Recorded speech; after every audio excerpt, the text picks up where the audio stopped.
السلام علیکم ورحمۃ اللہ وبرکاتہ۔ میں ہوں آصف قریشی۔ اللہ تعالیٰ آپ لوگوں کو خوش رکھے، اللہ تعالیٰ مزید ترقیاں نصیب فرمائے۔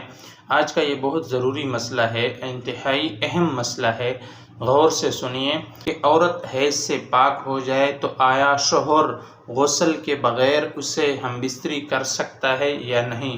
نہایت ضروری مسئلہ ہے، ثواب کی نیت سے دوستوں کے ساتھ ضرور شیئر کریں۔ تو اس کا جواب یہ ہے کہ جب عورت کا حیض 10 دن مکمل رہا، یعنی 10 دن پورے ہو گئے اور عورت کا حیض ختم ہو گیا، خون رک گیا، تو شوہر بلا غسل اس سے ہم بستری کر سکتا ہے۔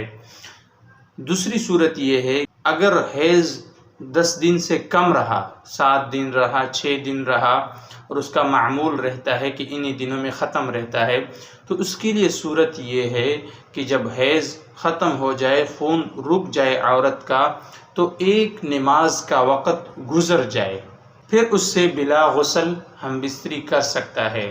لیکن دونوں صورتوں میں افضل اور مستحب طریقہ یہ ہے کہ عورت پاک ہو جائے، غسل کرے، اس کے بعد شوہر اس سے ہم بستری کرے۔